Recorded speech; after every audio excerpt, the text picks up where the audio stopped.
Welcome to part 2 of the microneedling video. We'll get everything talked about in this part of the video so that you are ready to begin. We're still in the process of doing the microneedling. We've done our eyes, lips and neck if we want to. You've done your 5 passes each way, or your 1 pass with a Dermapen, used your Dermastamp in any specific places if you had something, say, in the corner of your nose that you couldn't get to with the roller. It's time to put on serum. So like I said, I would go and wash your hands first and scrub them as much as you can.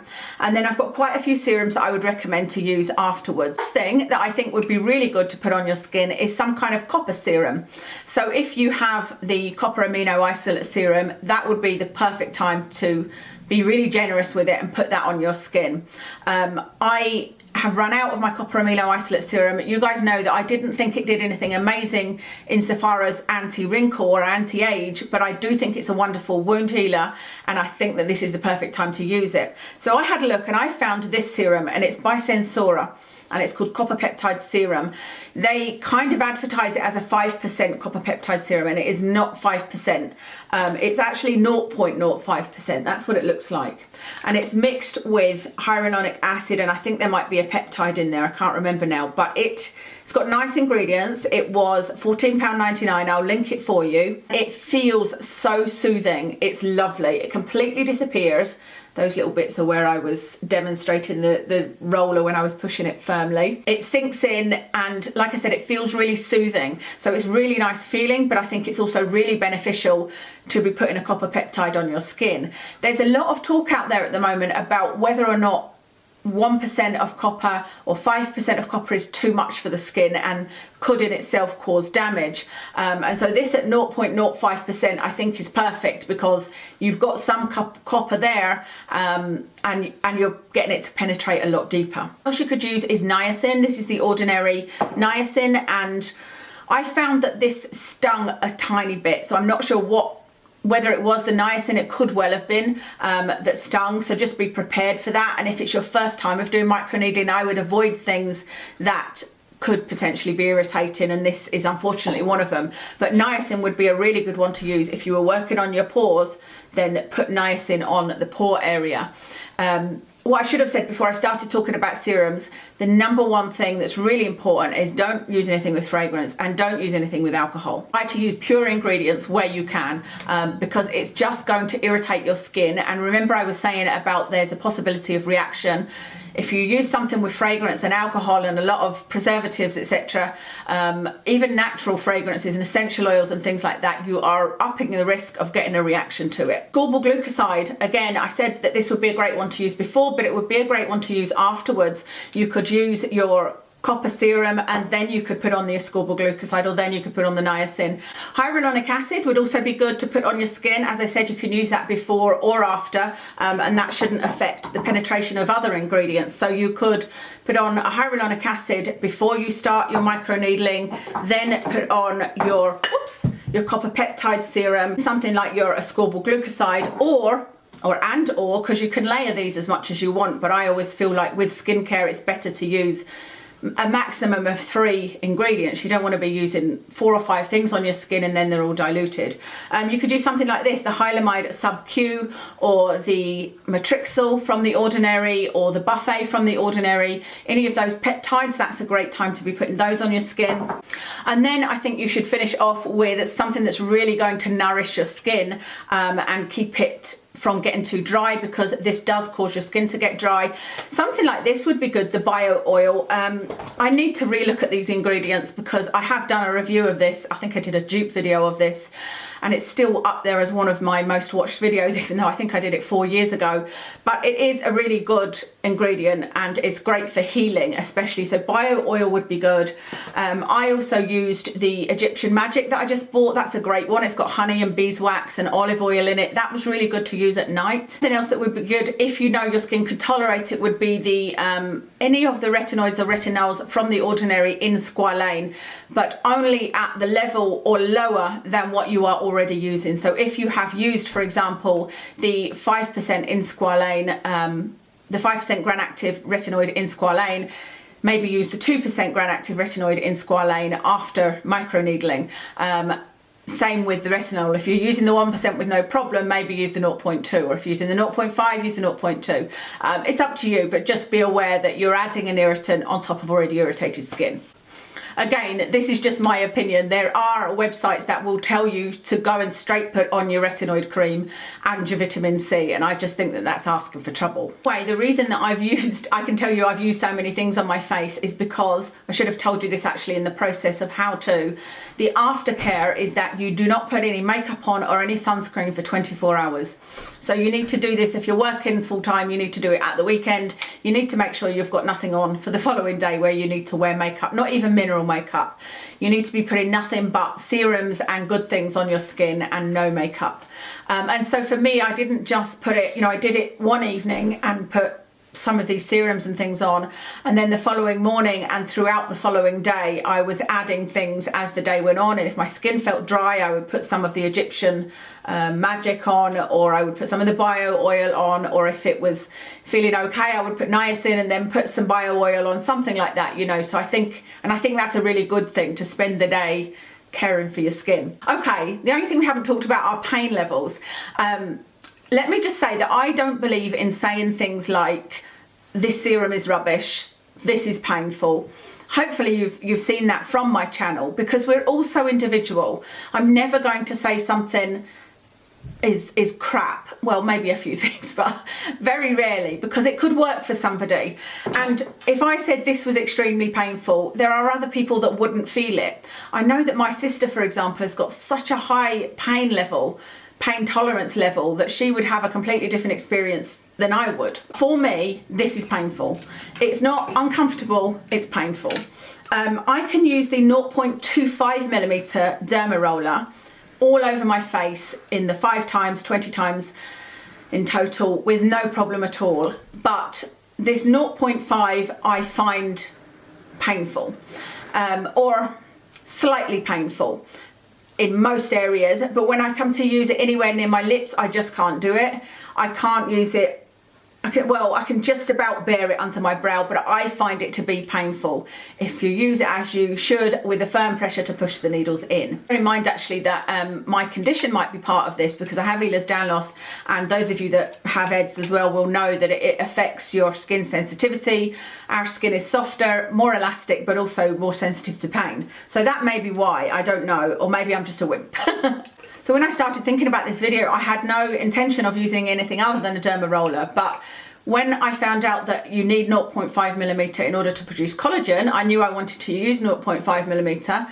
Then I found out that that was too painful. I thought I'll try a Dermastamp and then I'll try a Dermapen. So there's one that's less painful than the other. I can find out and I can tell you guys what my feelings are and what my results are. So the feelings about the Dermastamp are that it's less painful. If you have a look at the reviews on Amazon, a lot of people are saying that this is a lot less painful than the Dermaroller and that they would never go back to the Dermaroller. However, like I said, to use this all over your face would take a long, long time. This, to me, it makes sense why it's not as painful, because there are 12 needles in here that you're pushing into your skin at any one time. This has 540 needles, and so even if you divided that by 4, you've got at least 100 needles pushing into your skin at any one time. So of course that is going to be more painful. I do find this a little bit less painful, but only because it makes sense. There's only 12 needles going in at any one time.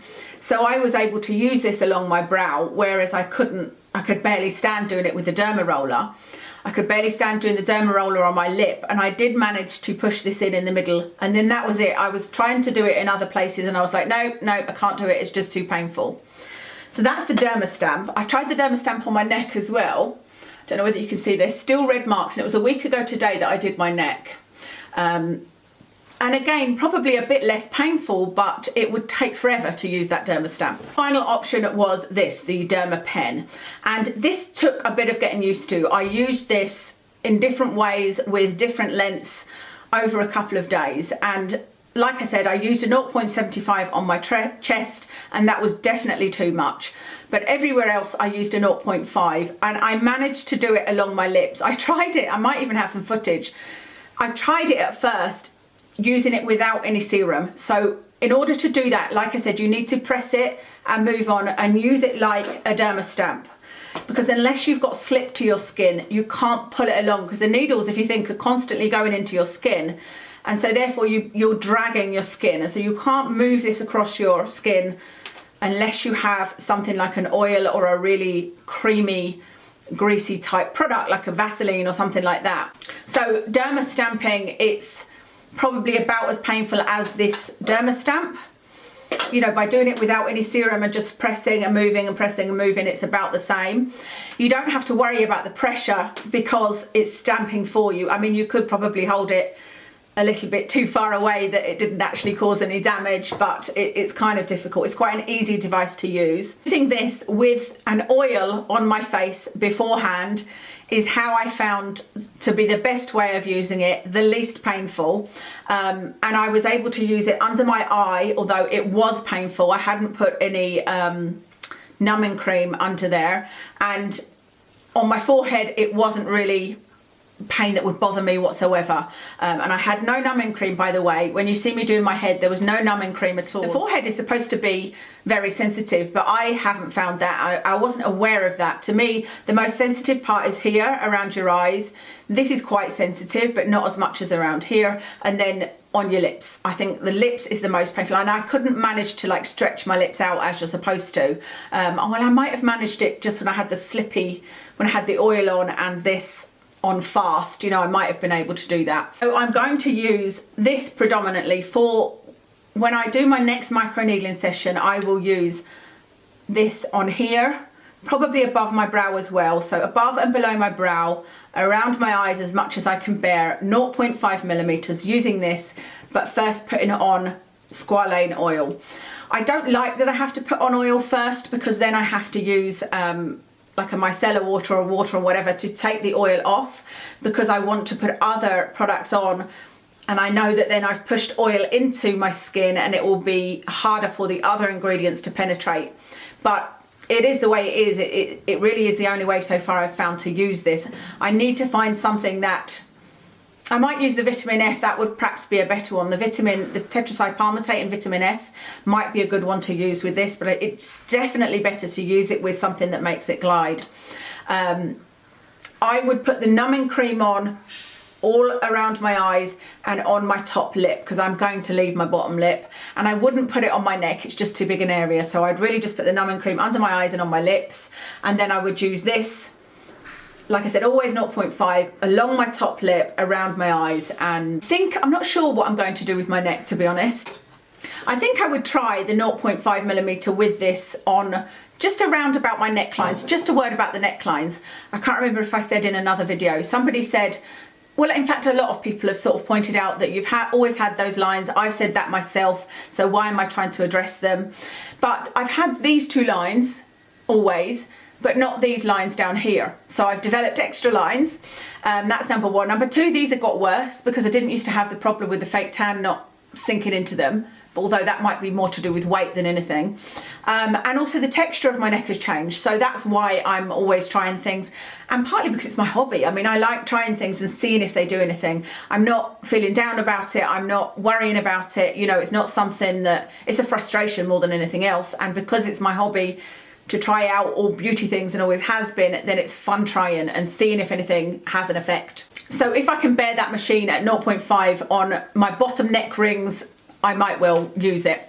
The Dermastamp I'm going to use, I've got a scar on my head that you can't see because it's covered with makeup, but it's the same colour as my head. It's just very, very shiny. It's a little long story, but anyway, I've got a scar there. I've also got a scar on my neck that I'm going to either use this, or I might get a 0.75 or a 1 millimeter, one of these, to use on those scars and see how much effect I can have on those.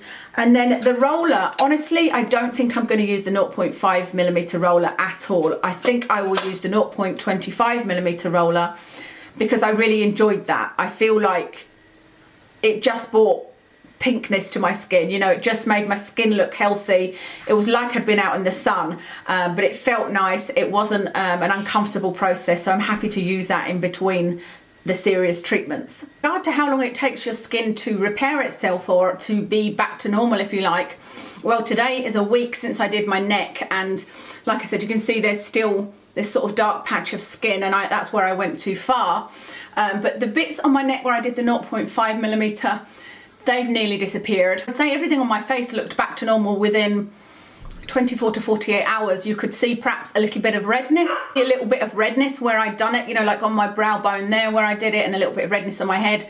On my head it was literally for 2 to 3 hours, and then it was completely gone. Noticed just on this bit here that the skin is dry and peeling. There's nowhere else it seems to be doing that. It's not doing it under my eye, it's not doing it on my head, it's not doing it on my neck. It just seems to be on this bit here. It's dry and kind of scaly, and so I just need to gently exfoliate that. I just did that a little bit with a face cloth. It doesn't hurt afterwards, but it feels very vulnerable and a little bit sore and sensitive, so you definitely won't feel like putting makeup or sunscreen on it for the 24 hours afterwards anyway. The thing I have to tell you about microneedling, I'm sure I will have missed something, but there's an awful lot of information to give, so I don't know whether this video will be one long video or 2 short videos, but thank you for bearing with me because it is all important information, I think. I'm kind of expecting that somebody will say in the comments, you shouldn't do this or you shouldn't do that. You know, there's a lot of thoughts out there about this. But just be cautious and know your own skin, and I think you can get good results from this. Of course, we'll be doing a follow-up video, but bearing in mind that at 6 weeks you'd have more collagen fibres, but you can't actually see them until 3 months. I probably won't do a video until 3 months has passed, and so I've put that date into my calendar already, and we'll come and do an update video for you and before and after pictures and all of that. Month stage I've also put in my calendar because that will be even more interesting, because I will have had 3 sessions by then that should show up, if that makes sense, or maybe even. So yeah, that will be very interesting. So thank you so much for watching. Of course, ask any questions, and I'll speak to you again soon.